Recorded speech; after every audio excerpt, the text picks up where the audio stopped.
Payment हमने अपने customer से रिसीव कर ली, now it's the time to deposit in your bank. Payment हमें दो तरह से आ सकती है यहाँ पे, कस्टमर से जो आने वाली है, या हम रिसीव पेमेंट वाले ऑप्शन से जो हमने इनवॉइस क्रिएट की होगी तो उसके अगेंस्ट पेमेंट आई होगी, या जब हमने सेल्स रिसीट क्रिएट की होगी तो उस टाइम भी हमें पेमेंट रिसीव होगी, जो कि कैश सेल्स नॉर्मली होती हैं वो हमें उसी वक्त उसकी पेमेंट रिसीव हो जाती है। तो जितनी भी पेमेंट्स आपने रिसीट की होती हैं वो यहाँ पे आके ऐड होती रहती हैं। बैकएंड पे एक लेजर होता है अनडिपॉजिटेड फंड्स का सिस्टम में हमारे, और उसमें जाके वो ऐड होती रहती हैं। तो जितनी भी पेमेंट यानी कि ट्रांजैक्शन हुई होती हैं आपको यहाँ पे उनका काउंटर मिलता रहता है। तो अभी हमारे पास 3 ट्रांजैक्शन है जो हमने डिपॉजिट करनी है, जिसके अगेंस्ट हमने पेमेंट रिसीव की हुई है।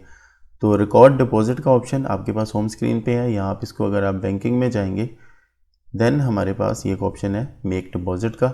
शॉर्ट की इसके लिए आप यूज़ कर सकते हैं Alt+B+D। तो मैं होम से इसको एक्सेस करता हूँ, रिकॉर्ड डिपॉजिट। जो ही आप इस पे जाएंगे, अगर तो कोई पेंडिंग पेमेंट आपने रिसीव की हुई है, यानी कि जो नोटिफिकेशन 3 आपको यहाँ पे शो हो रहा था, तो सेम वो 3 ट्रांजैक्शन यहाँ पे है।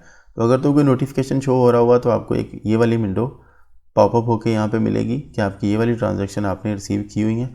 अगर आपकी कोई भी इस तरह की पेमेंट रिसीव नहीं थी, यानी कि अनडिपॉजिटेड फंड कुछ नहीं थे, तो आपको ये जो अभी विंडो ऊपर आई है ये नहीं नज़र आएगी, आप डायरेक्टली डिपॉजिट विंडो पे चले जाएंगे। तो राइट नाउ हमने ये 3 ट्रांजैक्शन क्योंकि ऑलरेडी रिसीव की हुई हैं, तो सिस्टम हमें पूछ रहा है कि आप इसमें से कौन कौन सी ट्रांजैक्शन को अभी डिपॉजिट करना चाहते हैं। तो you have to select manually कि आप किस ट्रांजैक्शन को डिपॉजिट करना चाहते हैं इसमें से। मैं ज्यूम करता हूँ कि मैंने तीनों ट्रांजैक्शन के अगेंस्ट जो पेमेंट रिसीव की, टोटल इज 234,530, इसको मैं डिपॉजिट करने वाला हूँ।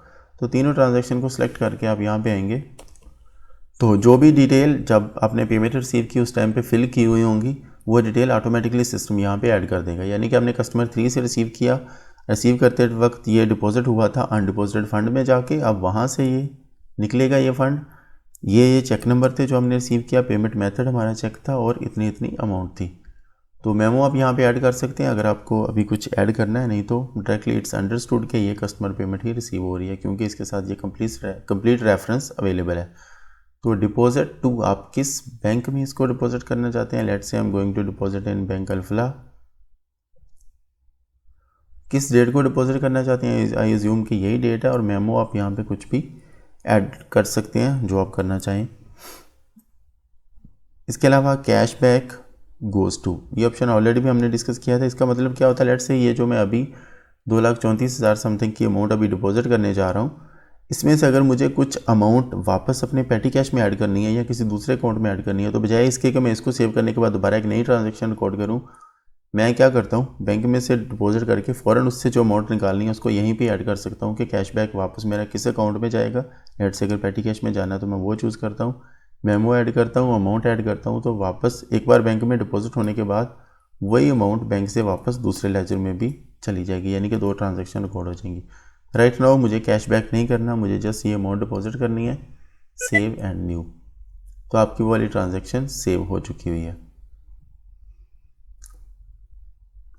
Just check the transaction journal, तो आपको कुछ इस तरह की रिपोर्ट मिलेगी जिसमें बैंक अल्फला डेबिट हो रहा है इतनी अमाउंट से, और कस्टमर 3 जो कि अनडिपॉजिटेड फंड में पड़ा हुआ था वो अब क्रेडिट हो गया हुआ है।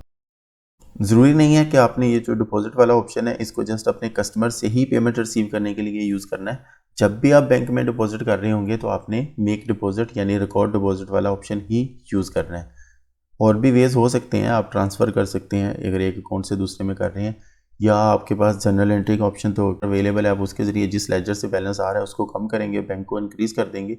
लेकिन देन अगेन जब आपकी रिपोर्ट्स होंगी तो आप उनको फ़िल्टर करना चाहेंगे, जब आपके पास एक्सेल में वो रिपोर्ट एक्सट्रैक्टेड होंगी तो वहाँ पे आप फ़िल्टर करना चाहेंगे, तो आपको कुछ मीनिंगफुल रिज़ल्ट नहीं मिलेंगे, आप यानी कि जल्दी से अपना काम कंप्लीट नहीं कर पाएंगे।